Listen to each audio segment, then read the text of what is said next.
I'm working on getting the irrigation together, so while it's running, I'm gonna walk out the back door, and we have a brand new ever-bearing strawberry bed along with the ajuga. And then the patio is going in. We're getting pretty far with it. I think I'm gonna stop right there. I've got 2 more spots to fill, as you can see, and then start doing like pathway right where Calliope's walking. Anyway, so it's just a quick garden update.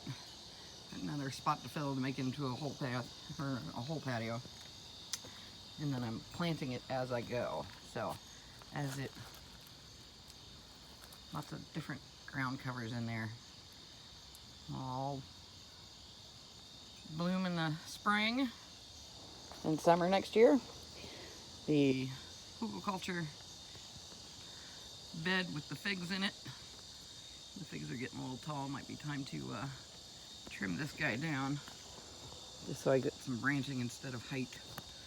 And then under cover, there's leeks and salad greens all up in that raised bed. Anyway, and then as I remove the soil from over here, it's going around the tree in the back, and then this will be going in. So we have elderberries going up next to the Rose of Sharon with some more ferns, and I found black mondo grass locally. Can you believe that? This is 25 bucks for one tiny slow growing grass, but they're so cool and striking. So into the nursery they go. We'll see if I can propagate them, because yeah, that's an expensive plant.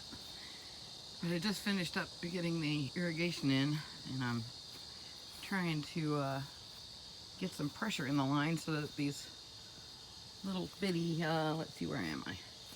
Little bitty emitters.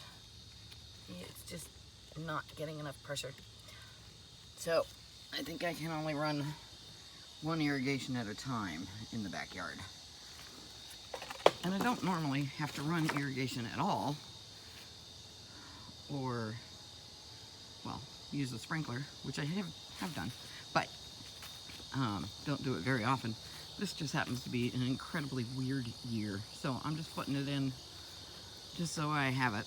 I've had it out in the front yard and I've only used it like 3 times. But the backyard, with these positively massive maple trees, it's still going. Maple trees are notorious for not only the big roots that you hit with the lawnmower, but there's a sponge base almost. Like the feeder roots are so thick. They're all, this particular type of tree has about a foot of fibrous roots at the top, all under the drip line. So everybody's competing for water because the tree sucks it all up. So it makes it incredibly hard to work with. And I have several of them. So irrigation, good idea. This hydrangea I started from a cutting from Kathleen. And then right next to it is a white lilac, which now that he has water, hopefully he'll grow. And then we move over at the astilbes, the hardy geranium, that's the purple. And the astilbes will bloom. Looks like he's about to bloom again. See, everybody's confused. It's not just your yard, it's everybody's. Even those of us who do it for a living. Ferns have all settled in to the pond, and I've got it staked so I can drape like weed paper, not weed paper, but shade cloth over the top and try and block most of the fall leaves from this sucker, because yeah, they're starting to come, and the last thing I want is a bunch of leaves in my pond. So we're gonna drape it and try and block most of them from going in. And it looks like so far I count now 8 fish. So 4 have been taken, It is a wildlife pond. The fish are there to, well, hopefully attract great blue herons, but I haven't seen any herons yet, so most likely it's a raccoon. Anyway, we move on behind me. This is the wild blackberries, which slowly I'm going to replace with the Navajo thornless, because they've never done anything. Anyway, where the old shed was, I still haven't decided, but for now, at least the grapevine's not growing in it. On the back line, this is that back patch where originally, when I first moved in, I was still of the mindset of tilling, and I tilled it, and previous owner had set out a garden back here, but as you can see, the strawberries, this ground cover is working out quite well. That's what all of that green is. The thyme bed, this is just for transplanting. And yeah, there's weeds, but who cares? Not that many. There's a little asparagus in here. On the back row, this was all, I know it looks terrible, doesn't it? Wait for next year. This is how I transplant iris. I don't even bother digging them in. I just toss them somewhere. Because I gotta tell you, they're fine. And then these are baby white willows that will grow up in front of this fence. Hopefully somebody is coming to fix this fence. Finally found somebody who thinks he can get into the ground past the roots, because the frost heave has launched it right out of the ground. Brand new fence, and somebody is supposed to be coming out here to have a look, put it back to where it needs to be, because it's 2 feet inside my property line.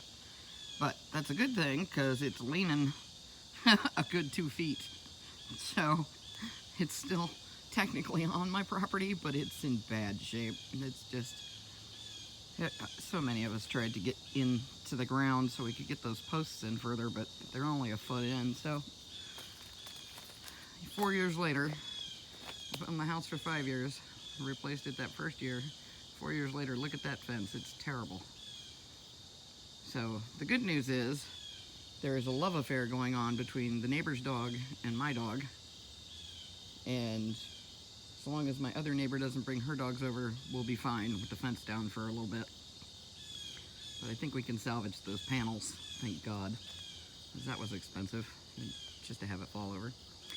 Anyway, new arrivals. New arrivals, we have, if you can see it, that's female honeyberry and a male honeyberry. And the male's not doing so great, but we'll see. Again, sleep, creep, and leap. So this is they just got in the ground, so give them 3 years, they'll be crazy. The peach tree is doing just fine, as you can see. One of the plums did not make it. I have now replaced it. Crazy Pants is barking. Who knows? But yeah. So when you plant fruit trees, you can count on about 25% dying. It's unfortunate, but true. So that plum's coming out. Because, yeah, totally dead. And then these are the Jerusalem artichokes, which will be moved once the fence is in. They will be along the fence line once the fence gets fixed, because they get about 10 feet tall. And they're just now starting to bloom. I don't know if I can get that on camera, but they're native sunflowers. And then in the winter, when after the first frost, like hard frost, and it kills the plant, well, it kills the tops, that's when we'll harvest. So quite a bank of Jerusalem artichokes. The squash borer bugs have now gotten to the cantaloupes, bastards. But as the season cools down a little bit, I just took down the dead part of the vine, and hopefully they'll come back. But the bugs are still here, so as soon as they die, then maybe we'll get something out of it. I look back, there's a Granny Smith right there that's about to leave. So the Granny Smith is this guy. She's going to Brian's. And then I have a new peach over here, so I have 2 peaches. My deep accumulating yarrow all over the yard. And all these wild, actual artichokes. I love artichokes. And my nitrogen fixers are my baptisia in this one. A little fennel. And what you can't see, because there's really nothing left, because the monarch caterpillars ate it all. So we have some asclepias up in this, so a little butterfly garden as well. And to my left is the new plum tree. Now this one looks happy, and he's got irrigation, so hopefully this one makes it. The raspberries have all been staked up and ready to transplant because I'm not happy with where they are. I want to put them on the trellis system, so they will be going over to that bamboo line where I can do a top tier and a bottom tier. Right in front of me I have another Granny Smith and the trellis, their covered walkway, which I just went through and trimmed up the grapes and trained them, as well as the climbing roses. And the clematis over here on the right is just getting strong enough to go up onto the trellis. So there's a few clematises in here that will continue the line. And all these other trellises are temporary, but they work. Nice and heavy duty. And come back in through this poor little lavender that was not trimmed properly. His base is actually over here on the left, and these 2 branches are sticking way out. They keep stepping on the base, which is terrible, so hopefully I'll transplant him as I make this pathway. And if you're getting lost, we're back on the path, right from the back door. And you can see where these raspberries have gotten so tall that this one is now clipped to the trellis. So, successful, but possibly in the wrong place. So they're gonna move. But anyway, these giants, I was looking forward to these all year. These giants are cardoons. And I gotta say, I really love artichoke, so I thought that, you know, growing cardoons would be great, because it's supposed to be that the stems, you harvest the leaf stem, and then you steam it and you can make fries out of it, or you parboil it and then you can put them in the oven and roast them. But I gotta say, they're really fibrous, and although as we know, calliope eats everything, calliope absolutely loves cold, parboiled cardoons. So I just cut them into like carrot-sized pieces and use them as treats. On the other side, you can see this one. This is an artichoke, started at the same time.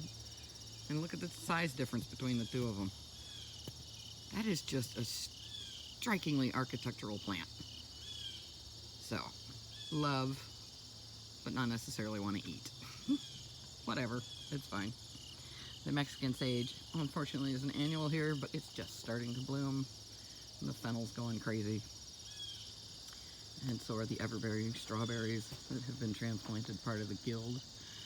This apple, the espalier, right in front of me, did have apples this year.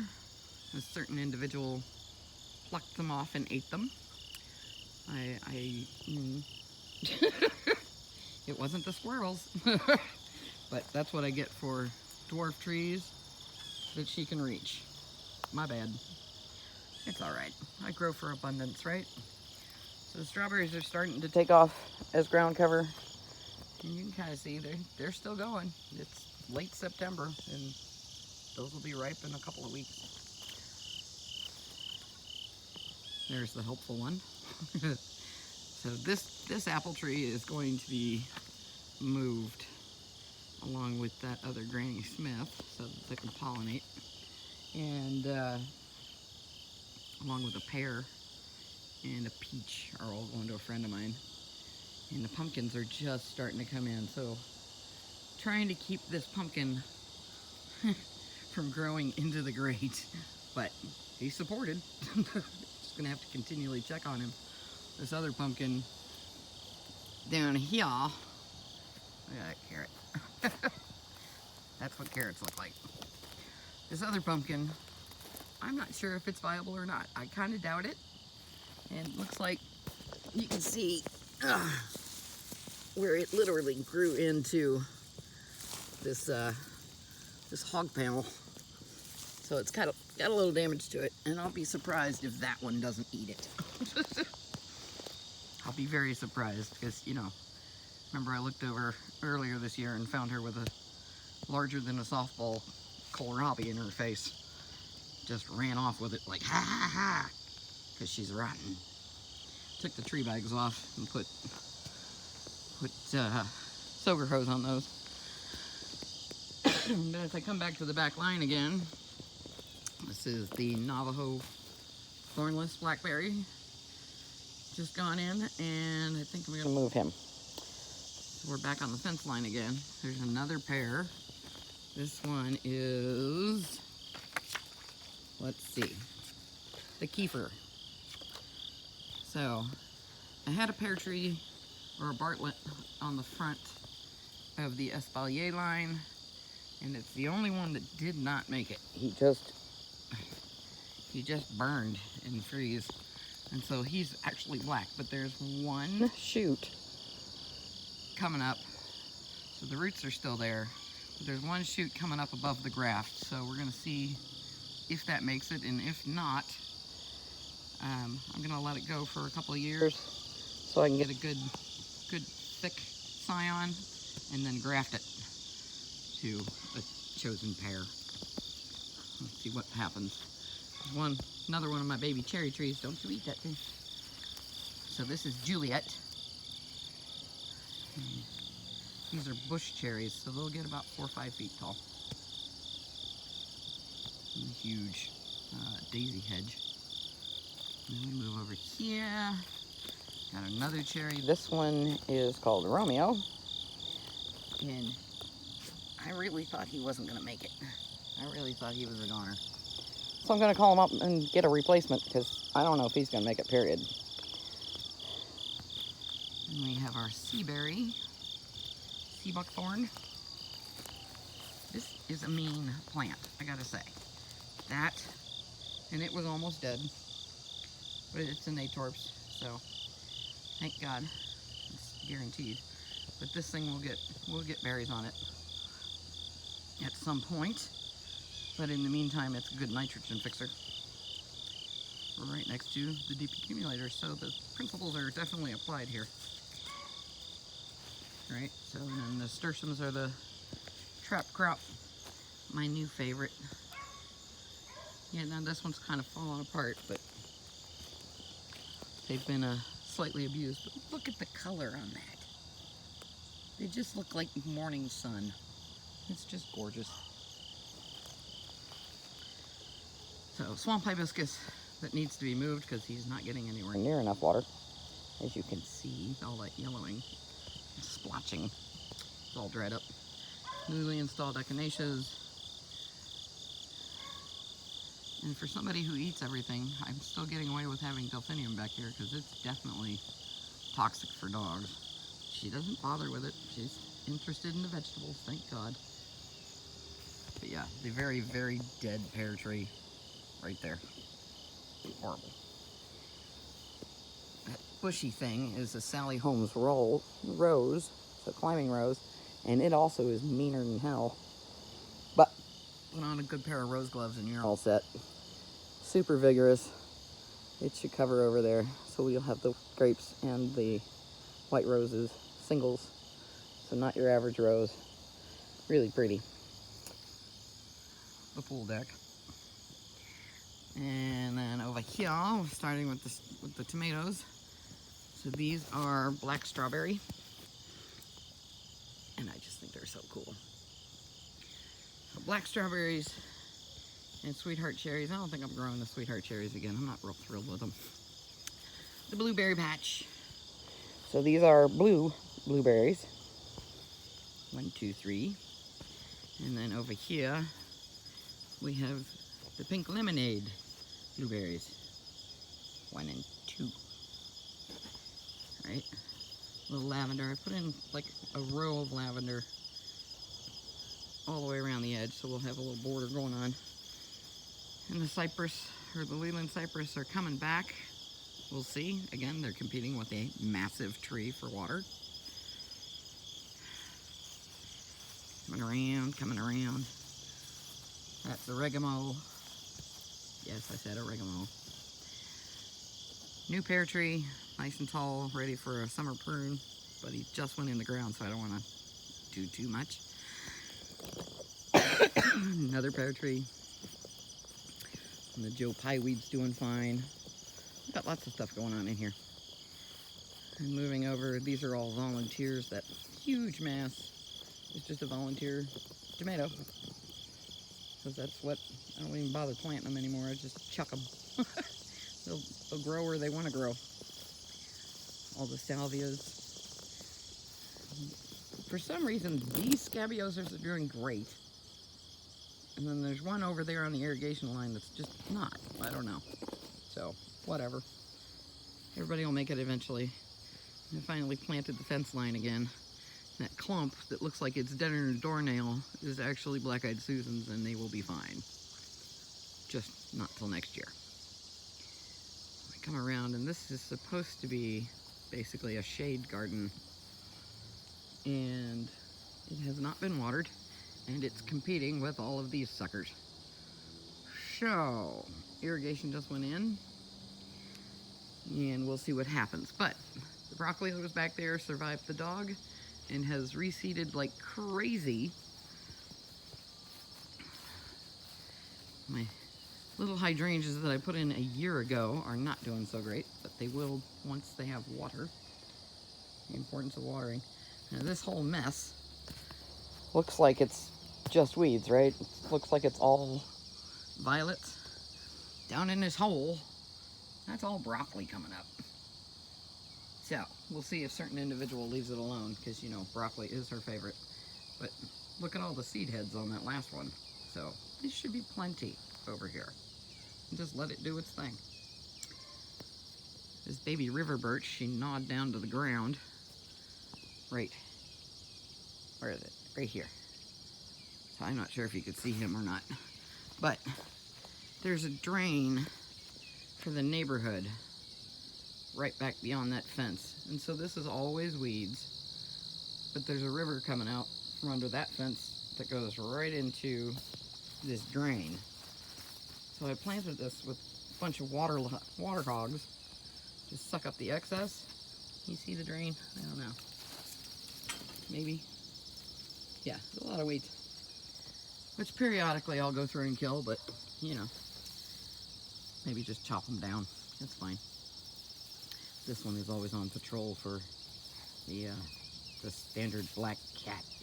The curly willow standard is going quite well, but he's kind of blocked.